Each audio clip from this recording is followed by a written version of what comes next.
Bonjour à tous et bienvenue dans ce nouveau cours sur les fonctions affines et leur représentation graphique. Et aujourd'hui, on va étudier un cas particulier, le cas particulier des fonctions linéaires. Alors on a déjà tracé des fonctions linéaires dans cette séquence des fonctions affines, mais là on va vraiment regarder particulièrement ce que donnent les fonctions linéaires, en tout cas en termes de tracé. Voilà. Donc on va s'appuyer sur trois fonctions. Donc j'en ai choisi une qui n'est pas linéaire, j'en ai choisi deux autres qui sont linéaires. Voilà. Donc on va les retracer, on va se rappeler un petit peu la technique pour tracer des fonctions affines dans un graphique et on va voir un petit peu ce que ça donne sur les deux fonctions linéaires. Alors on va se concentrer d'abord sur la fonction f1 ici qui n'est pas linéaire, donc je vais la tracer en rouge. On va s'appuyer d'abord sur son ordonnée à l'origine. Son ordonnée à l'origine c'est 2. On va donc placer 2 sur l'axe des ordonnées. C'est pour ça qu'on dit l'ordonnée à l'origine. Et on va ensuite appliquer le coefficient directeur de la fonction, pour appeler ça la pente de la droite également, qui est ici de moins 2 tiers. Moins 2 tiers, ça veut bien dire qu'on va descendre. Alors attention, si je me déplace de une unité vers la droite, ici j'ai choisi comme unité 4 petits carreaux, ici, une unité vers la droite, je vais devoir descendre, puisqu'on est sur un coefficient directeur négatif, je vais devoir descendre de 2 tiers. Alors 2 tiers, c'est pas évident, parce que 2 tiers, même si on le tape à la calculatrice, ça donne 0,66, mais c'est pas évident ici de descendre de 2 tiers. Alors, petite réflexion au brouillon sur le côté, donc si je me décale de une unité, je dois descendre de 2 tiers. Si je me décale de 2 unités, je vais descendre du double, c'est-à-dire 4 tiers. Ça ne donne toujours pas un nombre entier. Si je me décale de 3 unités, là, je vais descendre de 6 tiers. Or, ça tombe bien, 6 tiers, ça fait 2. Donc c'est la même chose que 2. En gros, si je résume, si je me décale de 3 unités vers la droite, je vais descendre de 2 unités vers le bas. Donc, on ne va pas se décaler ici d'une seule unité, mais on va se décaler de 2 unités. Donc première unité, deuxième unité, voilà. Et on nous dit que... Ah non, là, il faut se décaler de 3 unités, pardon. Donc 1, 2, 3 unités. Et si je me décale de 3 unités vers la droite, je vais me décaler de 2 unités vers le bas. 2 unités vers le bas, ici. Ce qui fait que le deuxième point de notre droite qui va représenter la fonction f1 se trouve ici. On va ainsi pouvoir tracer la fonction f1, qui est une fonction donc affine. On va faire une petite flèche au bout. Donc fonction affine.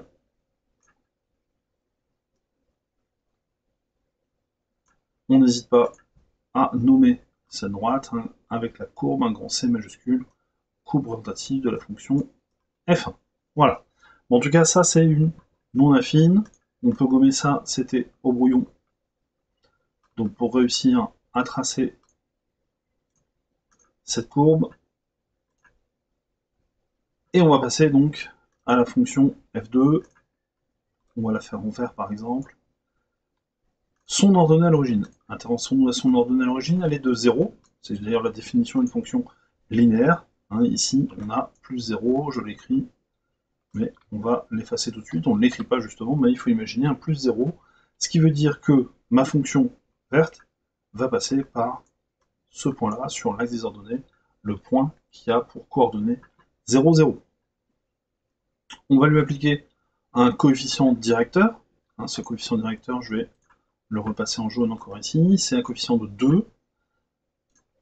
Donc ça, c'est plus facile à placer que pour la fonction précédente, puisque quand je vais me décaler de une unité vers la droite, je vais monter de 2 unités vers le haut. Et donc le deuxième point vert va être ici pour la deuxième fonction. Grâce à cela, on va pouvoir tracer la fonction f2, ici, voilà, et ici. Alors encore une fois, si on veut être très précis sur ce genre de fonction, on n'hésite pas, cet escalier, à le reproduire plusieurs fois. Hein. Je me décale de 1 vers la droite, je monte de 2 vers le haut, voilà, pour avoir un deuxième point ici, 1 vers la droite, 2 vers le haut. Vous voyez qu'ici, j'ai commencé à avoir un petit décalage. Donc c'est quand même bien de faire plusieurs marches d'escalier pour avoir une droite qui soit plus précise. On peut ici faire 2, 1, 2, 1. Donc toujours ces marches d'escalier, cette pente. Et plus on va avoir fait de points quand même, plus on va être précis pour tracer la courbe justement, donc en C majuscule, de cette fonction 2. Et on remarque donc, comme on avait pu le faire pour les fonctions affines, pour les fonctions linéaires, elles semblent toutes passer par l'origine. Troisième fonction, donc ici, celle-ci, encore une fois, son ordonnée d'origine c'est 0, puisque le nombre b est égal à 0, c'est une fonction affine, linéaire. Donc elle passera ici. Ensuite, on va essayer d'appliquer son coefficient directeur. Coefficient directeur ici qui est égal à moins 2 cinquièmes. Alors 2 cinquièmes, ça ne sera pas pratique à faire apparaître sur notre graphique. Donc ce qu'on va faire, c'est que si on se décale de 1, on descend de 2 cinquièmes. Si on se décale de 2, on descend de 4 cinquièmes. 4 cinquièmes, c'est un nombre qui est toujours pas pratique pour nous. Si on se décale de 3, on va descendre de 6 cinquièmes. Si on se décale de 4, on va descendre de 8 cinquièmes. Si on se décale de 5,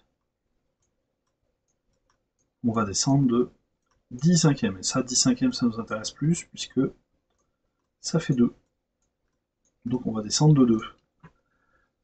Je résume donc, quand on va se décaler de 5 unités vers la droite, ici, on va descendre de 2 unités vers le bas. Voilà, notre deuxième point va être ici. J'aurais pu le faire en bleu d'ailleurs. En bleu. Parce qu'on était parti sur une fonction bleue. Donc si je me décale de 5 unités vers la droite, ici, je descends de 2 unités vers le bas. Et mon deuxième point, il apparaît ici. On a donc la fonction bleue, la fonction 3, la troisième fonction qui va passer par ces deux points. Et ainsi, on a la représentation graphique de la fonction 3.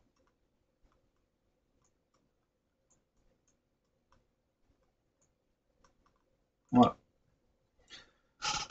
On remarque donc bien que pour les deux fonctions linéaires, les représentations graphiques passent toutes par l'origine du repère, alors que pour les fonctions affines non linéaires, eh bien, elles ne passent pas par cette origine. C'est une remarque qu'on va pouvoir faire. Donc, ici, les propriétés des fonctions linéaires sont représentées par une droite passant par l'origine, que ce soit ici pour la fonction f2, ou que ce soit pour la fonction f3, ici. Voilà. Donc ça, c'est une propriété importante. Je vais gommer un petit peu ça. Et donc remarque également, quand on est sur une fonction affine non linéaire, eh bien, celle-ci est représentée par une droite qui ne passe pas par l'origine.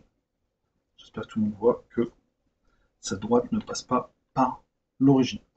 Alors, tout ceci est assez simple, et on aurait même pu anticiper ce résultat sur les fonctions linéaires, puisque dans la séquence des fonctions affines, qu'on a forcément fait avant cette séance, eh bien on avait dit que les fonctions linéaires correspondent à des situations de proportionnalité, ça c'est quelque chose qu'on avait déjà vu en troisième, et puis on s'était déjà dit en quatrième qu'une situation de proportionnalité correspond à un graphique où les points sont alignés avec l'origine. Si on regroupe ces deux propriétés ici qu'on a vues dans les connaissances précédentes, eh bien on pouvait savoir d'avance que si on était face à une fonction linéaire, eh bien automatiquement on aurait un graphique avec des points alignés avec l'origine. Voilà, donc tout ceci est en lien avec différents chapitres, hein. Un différent chapitre de 4e sur la proportionnalité, le chapitre sur les fonctions affines. Comme on sait qu'une fonction linéaire c'est une situation de proportionnalité, eh bien elle est représentée par une droite dont les points sont alignés avec l'origine. Voilà, c'est un petit peu le résumé du jour. Mais ça reste une notion importante puisque quand on va avoir un graphique avec différentes fonctions infinies qui sont représentées, on va pouvoir repérer très facilement les linéaires puisque ce seront celles qui passeront par l'origine. Voilà un petit peu ce qu'il y avait à dire sur le cas particulier des fonctions linéaires. Merci à tous, à une prochaine fois.